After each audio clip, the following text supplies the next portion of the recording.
दर्शन प्राप्त हुआ, जिन्होंने इस अमृत काल की संकल्पना को हम लोगों के सामने रखा है। यह हमारा राष्ट्र नया नहीं, प्राचीन है, पुरातन है, सनातन है। और इस राष्ट्र के इस अमृत काल की एक संकल्पना हमारे सामने रखना, यह हम लोगों के लिए एक पाथेय है। इस पाथेय का चिंतन किया जाना चाहिए। हमारे तपस्वी प्रधानमंत्री महोदय ने इस अमृत काल की केवल घोषणा नहीं की, उसके सूत्र हम लोगों को प्रदान किए हैं। 25 वर्ष का यह अमृत काल, आजादी की शताब्दी का समारोह हम जब मनाएंगे, उसमें 25 वर्ष हम लोगों को अभी बाकी है। और इस 25 वर्षों की अवधि को अमृत काल कहा गया।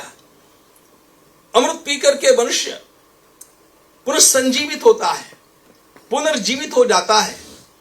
हमारा राष्ट्र, जिस राष्ट्र की चेतना को दबाने का, कुचलने का प्रयास बहुत बड़ी मात्रा में किया गया, ऐसा भी कहा गया कि history of India is history of incessant defeats. No sir, it's not a history of incessant defeats, it's a history of incessant struggle। हम लोग स्ट्रगल करते रहे। ध्यान रखना मित्रों, पहली बात, इस देश की मूल भूमिका में ही अमृत भरा हुआ है। इसके डीएनए में अमृत है। क्योंकि आप पूरे विश्व के इतिहास को देखिएगा, ईरान मिस्र रूमा सब मिट गए जहां से, ईरान मिस्र रूमा सब मिट गए जहां से, अब तक मगर है बाकी नामो निशा हमारा। कुछ बात है कि हस्ती मिटती नहीं हमारी। हम मरने वाले राष्ट्र है नहीं, यह एक मृत्युंजय राष्ट्र है। लेकिन मृत्युंजय राष्ट्र को भी अमृत पिलाने वाला कोई आना चाहिए। आप लोगों को पता होना चाहिए, भगवान श्री राम और लक्ष्मण दोनों भी बेहोश होकर के गिर गए थे और वे नागपाश में बंद होकर के पूरी सेना के साथ, उस समय गुरु जी ने जाकर के अमृत लाया और उस अमृत से भगवान श्री राम, लक्ष्मण और सारी सेना पुनर्जीवित हो उठी। वो बेहोशी चली गई। हम लोग भी बेहोश हो गए थे। पराधीनता के काल में, पारतंत्र के काल में आई हुई बेहोशी तो अपने स्थान पर थी, वह स्वाभाविक थी। फिर उसके पश्चात भी 70 वर्षों तक ये बेहोशी हमारी गई नहीं।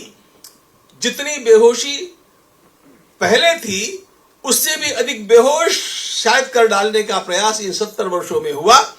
लेकिन गत 10 वर्षों में ऐसा सुंदर प्रयास हुआ कि बहुत बड़ी मात्रा में वह बेहोशी समाप्त हो गई और आने वाले 5 वर्षों में वह पूरी समाप्त होने वाली है। यह अमृत काल इसलिए है, हम जग रहे हैं, हम पुनः उठ करके खड़े हो रहे हैं। और इसके लिए हमारे सम्माननीय प्रधानमंत्री महोदय ने जो सूत्र दिए हैं, उनका विचार करना बहुत आवश्यक है। क्या क्या सूत्र उन्होंने दिए? पहली बात उन्होंने कहा, यह देश विकसित होना चाहिए। देश का विकास, ये उनका पहला, उन्होंने स्वयं शब्द का प्रयोग किया है। आजादी के अमृत वर्ष के 5 प्रण उन्होंने बतलाए हैं। पहला प्रण है कि इस देश का विकास होना चाहिए। क्या होता है विकास? सादी भाषा में वर्णन करना हो तो हर बालक को शिक्षा, हर हाथ को काम और हर खेत को पानी। यह जब इस देश में और अपने लिए अपने प्रदेश में होगा, तब हम समझ सकते हैं कि हमारा प्रदेश विकसित हो गया, हमारा प्रदेश विकसित हो रहा है। दूसरी बात उन्होंने कही जो अत्यंत महत्वपूर्ण थी, विकास के क्रम में उन्होंने और 4 बातें कही थी। पहली बात उन्होंने कही थी कि नारी शक्ति का उत्थान होना चाहिए। दूसरी बात कही थी युवकों का उत्थान होना चाहिए, युवकों का विकास होना चाहिए।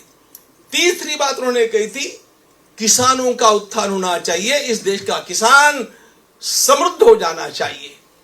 और चौथी बात यह कही थी कि इस देश का गरीब न रह जाए, वो समृद्ध हो जाए, यह हमारी आकांक्षा होनी चाहिए।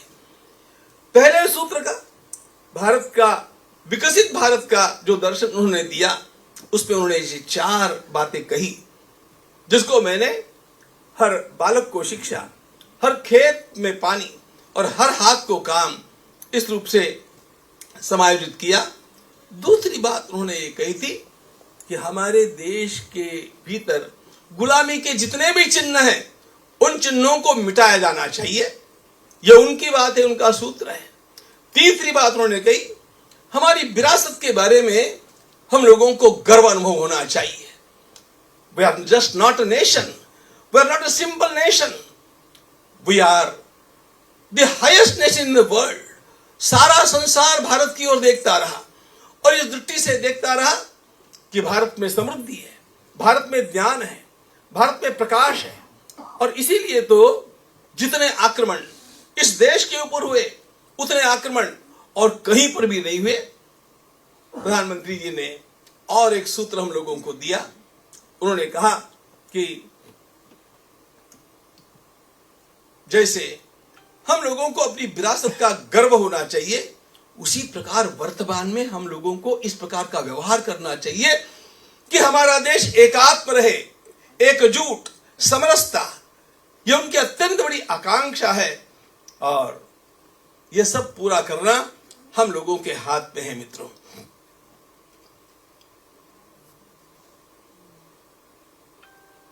यह सब कौन करेगा? महाभारत में एक बात कही गई, कालो वा कारणम राज्ञाम राजा वा काल कारणम इतिते संशयो माभूत राजा कालस्य कारणम। राजा ही काल को निर्माण करता है, राजा ही परिवर्तन ला सकता है। और यह सिद्धांत महाभारत में 3 स्थानों पर आया। अब ये राजा कौन होते हैं? माननीय प्रधानमंत्री महोदय ने यह कह दिया, यह उनका विजन है, यह उनका विजन है। उसी विजन को लेकर के हमारे सम्माननीय मुख्यमंत्री महोदय आप लोगों को प्रेरणा देते रहते हैं। लेकिन केवल विजन से काम नहीं होता है, विजन के पश्चात प्लानिंग आता है। और मुझे अत्यंत बड़ा आनंद है कि इस सारे प्लानिंग को निर्माण करने वाला और उसको एक्टिवेट करने वाला सर्वोच्च क्रीम लेयर मेरे सामने आज बैठा हुआ है। आपको इस प्रदेश से, आपसे इस प्रदेश को बहुत आशाएं हैं। प्रधानमंत्री जी ने कुछ भी कहा और मुख्यमंत्री जी ने कितनी भी प्रेरणा दी, तो आखिर उसको व्यवहार के धरातल पर उतारना यदि किसी के हाथ में है तो वो आप लोगों के हाथ में है। और इसलिए ध्यान रखना, यह सब कार्य सफल हो रहा है कि नहीं हो रहा है। सफल हुआ तो श्रेय आपको जाएगा, और सफल नहीं हुआ तो उसका दोष भी परंपरा आपके माथे मढ़ने वाली है। और इसलिए आप लोग जो स्वयं यहां शासन और लोग, इन दोनों के मध्य का वर्ग है, यह सर्वाधिक महत्वपूर्ण वर्ग है। और इसीलिए आपसे अत्यंत बड़ी आशाएं हैं। हम लोगों को इसमें क्या भूमिका निभानी चाहिए? मुझे कल कुछ अलग विषय कहा गया था, लेकिन मैं माननीय प्रधानमंत्री जी का आभारी हूं कि उन्होंने विषय को बदल दिया और उस विषय को इस प्रकार का रूप दे दिया कि आजादी के अमृत काल में राष्ट्र निर्माण के लिए लोक प्रशासन की भूमिका क्या होनी चाहिए। उस भूमिका को हम लोगों को समझना अत्यंत आवश्यक है। ऐसा नहीं कि इस भूमिका को आप जानते नहीं हैं, आप सब जानते ही होंगे। आप लोग इतने सुबुद्ध लोग हैं कि सारा ज्ञान इकट्ठा करते करते आप कॉम्पिटिटिव एग्जामिनेशंस के पश्चात जब चुने जाते हैं, आपका जब चयन होता है, तो आपके ज्ञान के बारे में कौन आशंकित होगा। लेकिन हमारी परंपरा ऐसी है कि अच्छी बातों को बार बार बोला जाना चाहिए। मैं आपको सिखाने के लिए यहां पर नहीं खड़ा हूं, मैं आपको केवल रिमाइंड करने के लिए यहां पर खड़ा हूं। जो बातें शायद आप सब जानते ही जानते हैं। हमारी संस्कृत भाषा में कहते हैं स्मारये न तो शिक्षये। मैं आपको याद दिला रहा हूं कि हमने अपने प्राचीन ग्रंथों में क्या पढ़ा। हमारी प्राचीन विरासत का आदर करना चाहिए। ये जब हमारे प्रधानमंत्री महोदय कहते हैं, तो उस प्राचीन विरासत में जो उत्तम प्रशासन के लिए, मैं आपको दावे के साथ बोल रहा हूं, उत्तम प्रशासन के लिए, उत्तम सुशासन के लिए, बेस्ट गवर्नेंस के लिए जितने सूत्र आपको मिलेंगे उतने आज के भी इंग्लिश लिटरेचर में कहीं पर भी नहीं मिलेंगे, इतने सारे मिल जाएंगे। आई एम टोटली कॉन्फिडेंट, क्योंकि मैंने इन सारे ग्रंथों का आलोड़न किया है।